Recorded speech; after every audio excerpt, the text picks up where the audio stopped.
Would I buy the PlayStation 5? Um, after the showcase today. Well, first of all, I think if you want to compare the PlayStation 5 showcase to the Inside Xbox showcase a month ago, there's really no comparison. Like, when I said I enjoyed the Inside Xbox showcase, yeah, I thought those were pretty cool games that they announced. But PlayStation 5, they went for the brand names. They went for like Spider-Man and Gran Turismo and Ratchet and Clank, Horizon Zero Dawn, Resident Evil. So they really went all out, brought their brand name recognition. And I worry a little bit for Microsoft because, when people have no information to decide on their console, they're probably just going to go, well, okay, well, I've got these type of games on this system, so I'm going to buy that. And doesn't matter like what power you have. I said it in my Microsoft feature that I did the other day. It's not about the hardware. And the PlayStation 5, even though they has slightly less power in terms of GPU capability, you wouldn't know. You can't tell that Horizon Zero Dawn because you can't compare it to anything on the Xbox Series X. So if you're going to have all of that horsepower, it doesn't make a difference in the end if you have the exclusives. And PlayStation 5, they showed you right up top, Spider-Man, Gran Turismo, Ratchet and Clank. You can't play those games on the Xbox. Now, one cool thing about the Xbox is that, yes, they have pretty cool backwards compatibility, but they're really lacking in the exclusives. So right now, if you could only buy one, the PlayStation 5 is making a really strong case to buy it over the Xbox Series X. Now, we really have to wait until next month because Microsoft are going to do another game showcase in July. But I get the feeling that they're leaving it a bit late because normally E3 is in June, and this is a little bit concerning. They should have known that if PlayStation 5 are going to have a showcase, then they really also need to have a showcase, just like if they had a imaginary E3 at this time. They really needed to bring something out at the same time so people can make counterpoints to PlayStation 5. It doesn't make sense to give PlayStation 5 a month of free promotion. Now, obviously, PlayStation 5 also did this with Xbox, but what they did was with the Inside Xbox showcase, they had a counterpoint to that when they showed off that Unreal Engine demo, which they teased out for an entire month. And for the entire month, people were talking more about the Unreal Engine demo than the Inside Xbox showcase. So, Microsoft, you need a counterpoint to this Inside Xbox. Microsoft need a counterpoint to this PS5 game showcase. Like, they need to say something to get people interested in their console, and I'm worried that they're probably not going to do it. Now, would I buy the PlayStation 5 based on the showcase that they showed there?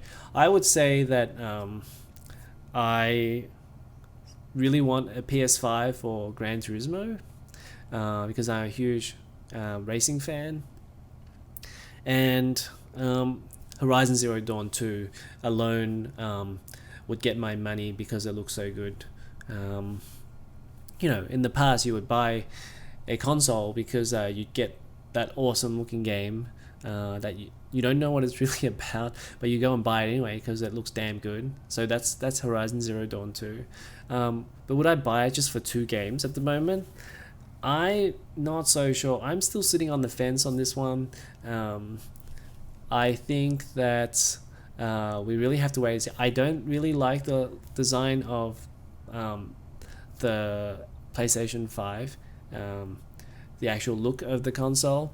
So maybe I'll wait for the slim version in a couple of years. But honestly, like as a general rule, it doesn't make a whole lot of sense to buy a console at launch. I don't think it's going to be too much different this time around because things are way overpriced. Every game is going to cost $60, and there's going to be no discounts or anything. You're going to be paying the full price of this PlayStation 5. It's not like we don't have any other games to play. We've got tons of games like on PS4 and PC and, oh my goodness, everywhere else. So in terms of need, no, I don't need a PlayStation 5 right now. And yeah, unless you are completely starved of games, or you work in the games industry and you want a PlayStation 5 desperately, I would probably tell people out there to sit and wait. I know that doesn't sound very interesting, but well, you know, if you're concerned about your money, like and that's why you need advice, then I would say probably to sit and wait a little bit. Now with the PlayStation 3, I remember like that when that came out, that was $999 in Australia, and I think it was 600 USD in the US. My brother bought a PlayStation 3, and I had spent 750 Australian on the PlayStation 2 at launch. But I skipped the PS3 because I really felt like at that time that it was just a little bit too expensive and not enough games on the system. So I waited until the PS3 Slim came out about 2 years down the line and got it for about 500 Australian, which is about 300 USD. And I think $299 USD is about the right price to get a console. So whenever that price appears.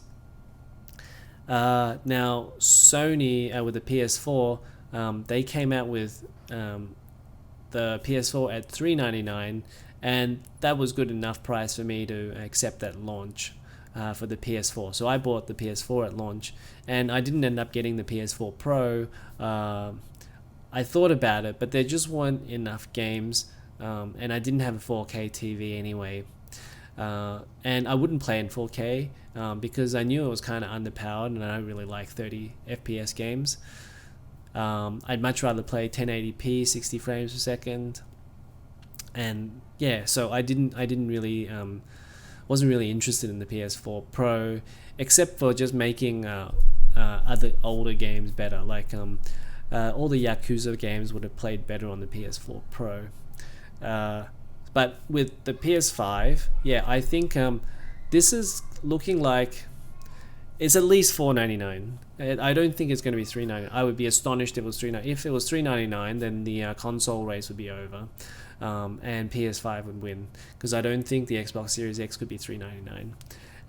And I think if it's $499, maybe it will be like $499 for the